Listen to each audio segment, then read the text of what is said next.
Hey guys, as you saw in a previous video, I ordered a bunch of steel and G10 from Alpha Knife Supply, and my goal was to make some blades for some folders and additionally some fixed blades here and there.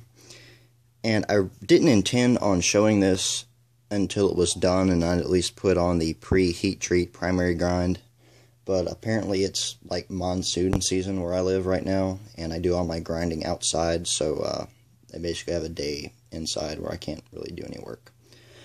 So this is what I've got so far. This is a Kershaw One Ton, and this is the first knife that I attempted to make a blade for, simply because I did not like the knife as it came from factory. It's a weird design.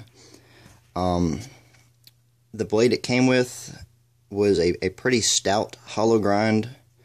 I wanted to cut better, but it was such a deep hollow grind, and the edge is actually, or the blade was actually thinner, about 2 millimeters behind the edge bevel than it was at the edge, so I couldn't really redo the primary grind without having some big dips in the middle of it, because it got so thin at one point. Other than that, though, the steel it came with was HCR1301V, and I will say that it took an incredible edge, one of the sharpest edges that I've ever gotten, beyond hair whittling. It really blows your mind. So I decided to make a blade that fit this and adjust some things so that I would actually carry the knife, something that I would actually like to use. It's not done yet, but I have fitted a blade to a folder and it works flawlessly. So I will show you that now. Now I'm going to have to be gentle letting it lock. This steel is in the annealed state, and actually playing with it and testing the lock earlier, the lock bar actually sort of marred up the surface on the blade tang because it is in a softened state.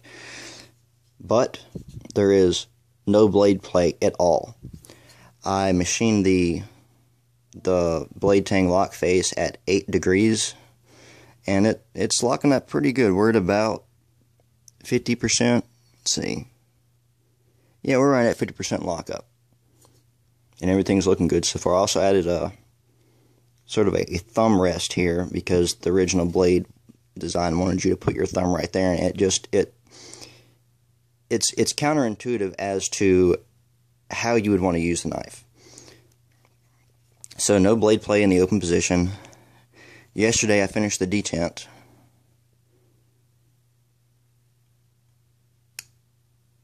And there is no play at all in the detent. It is absolutely perfect.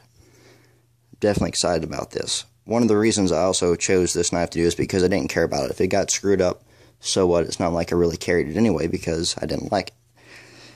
Probably the main reason that I didn't like this knife was due to the handle design. When you hold it, this protrusion right here really digs into the bend in my middle finger, and it's just incredibly uncomfortable. So to fix that, you have to grip back here, and then of course you have a major leverage disadvantage between what you're trying to cut and where your grip is. So what I'm going to do is I'm going to basically redesign the handle and grind all this away so it has sort of a slightly more grip neutral design. So that shouldn't be too much trouble. Now I've got to, of course, drill a hole and tap it for a thumb stud. I've got to put on the primary grind, which I'm probably going to take the primary grind as close to the handle as I can get in order to basically minimize the leverage disadvantage so you can get more cutting power. And I'm going to do a full height convex on this so it'll cut well. Now after I finish a batch of blades, I will be sending them to Peter's heat treat to get heat treated. And I'm excited to see how this turns out. Also change the angle that the blade meets the handle a little bit. As it came from the factory, it was kind of that way, so it really didn't present itself to cutting very well. At least I didn't like it. And of course, there's my phone. Great.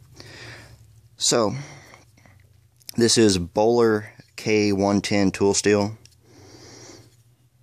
And I will say that it hasn't been the easiest to work. I did have to surface grind this because I ordered 0.128 thickness, because that was as close as I could get to the stock dimensions of the blades on these folding knives. It came out to like 3.2 millimeters. These blades are actually 2.9 millimeters in width, so I had to surface grind down a little bit, which kind of sucked. But it fits, it functions flawlessly, and when I get done and get this heat treated and everything, it should make for a damn good knife. So, my first folder, and it works. No play in any direction, in any position. So, thanks for watching, guys, and I will see you soon.